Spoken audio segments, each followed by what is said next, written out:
conquistou a Copa do Brasil, né, e retornou a ganhar um título nacional expressivo depois de uma longa fila. Que jogo espetacular! Como é que é, Wagner? O Roger era o técnico ainda naquela oportunidade. O Roger era o técnico. Que jogo! Com certeza estaremos todos atentos e você estará acompanhando tudo para a programação do Fox Sports no domingo, 4 da tarde. Grenal no Beira-Rio. Grande abraço e bom final de semana aí de Grenal, viu, Wagner? Valeu, João. Um abraço a todos aí. E jogo, hein? E a história do Grenal? Quem ganhou mais? Quanto foi a primeira partida? A última partida? Vamos saber detalhes desse jogo especial, desse jogo que é um dos maiores do nosso futebol e do mundo também, por que não, né? Até hoje, ó, Grenal no Estádio Olímpico Monumental em 2007. O Internacional tem 155 vitórias, 584 gols. É aquela parte ali de cima, por favor, esqueçam. O Grêmio tem 130 vitórias e 545 gols. Ou seja, o Inter tem 155 vitórias e o Grêmio tem 130 vitórias. O total...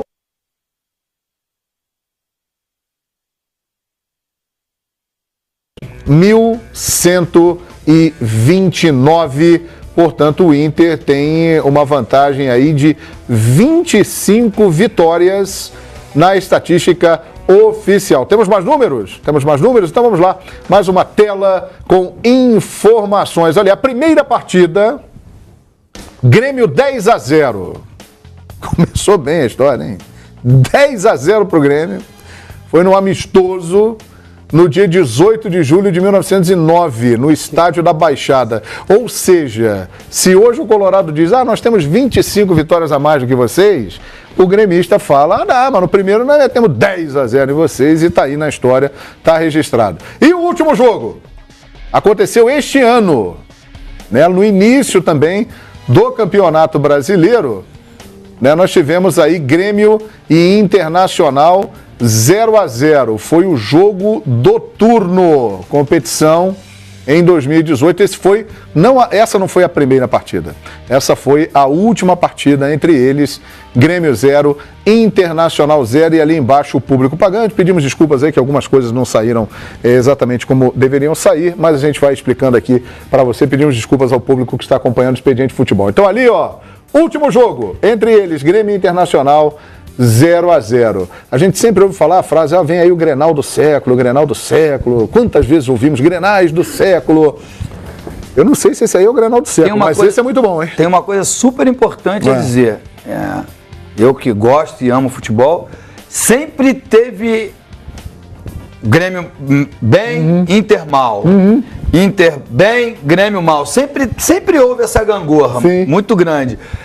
Hoje, essa gangorra não existe. Os dois estão no mesmo patamar. Que jogo, hein?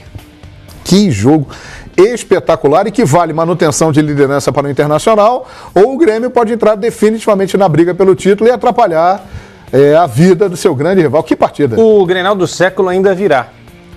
Quando o Grêmio e Internacional disputarem uma final da Libertadores. Nossa! Aí esse será. O Grenal do século, conhecido como Grenal do século, é o Grenal do século XX, né, que é aquele Internacional 2, Grêmio 1, que levou o Inter para a decisão do Campeonato Brasileiro de 88, já em fevereiro de 89. 2 gols do Nilson, você está me lembrando aqui, Miquelete? 2 gols do Nilson. O Grêmio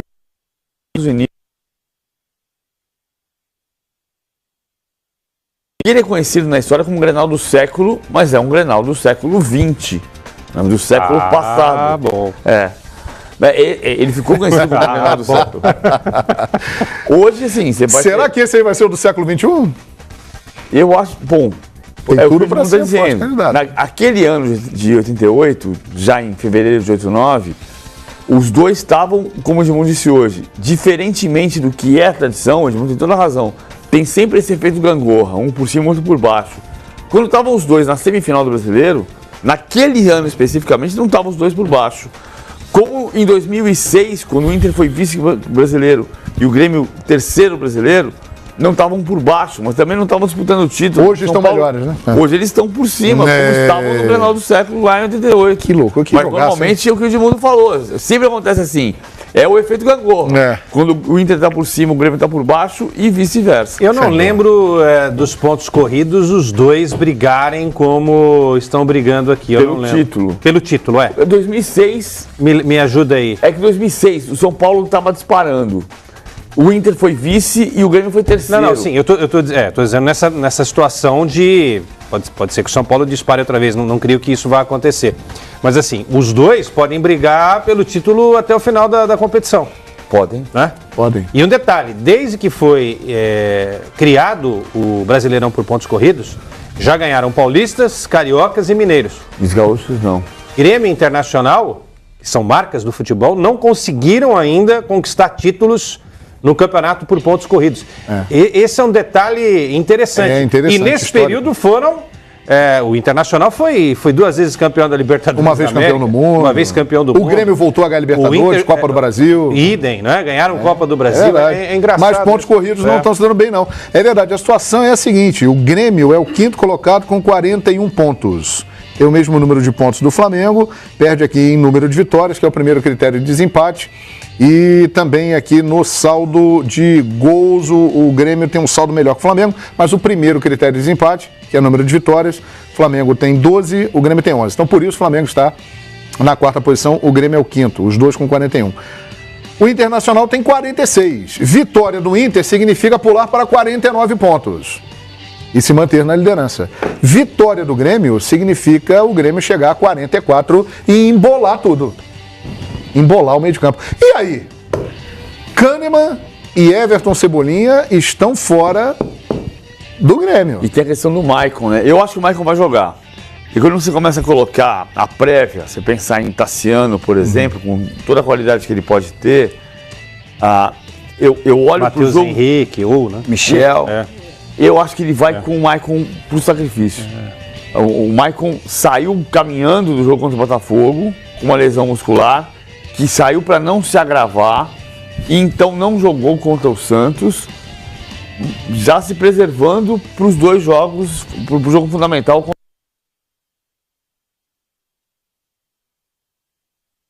Assim, hoje é Maicon, dúvida.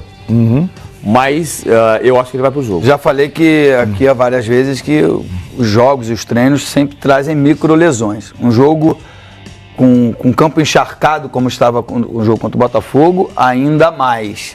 Mas também estou com você. Ele já perdeu, já não vai ter o Kahneman, já não vai ter o Everton Cebolinha, então abrir mão do Maicon, outro agravante, outra coisa que reforça a tese de que vai jogar.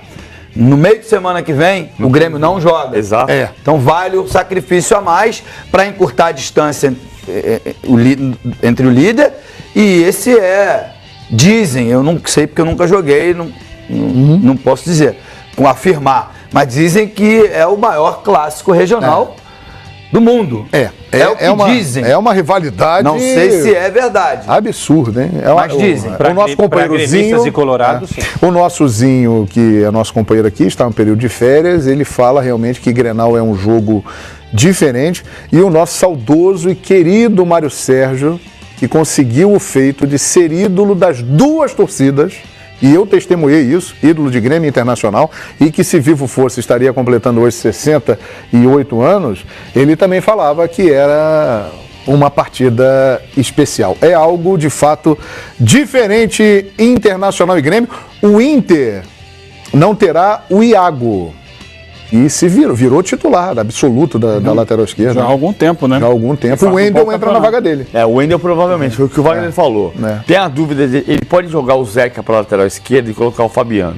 Essa é mais provável, né? Não, eu acho que o mais provável, o Wagner falou que deve ser o Wendel, e eu acho que Aconteceu isso no jogo.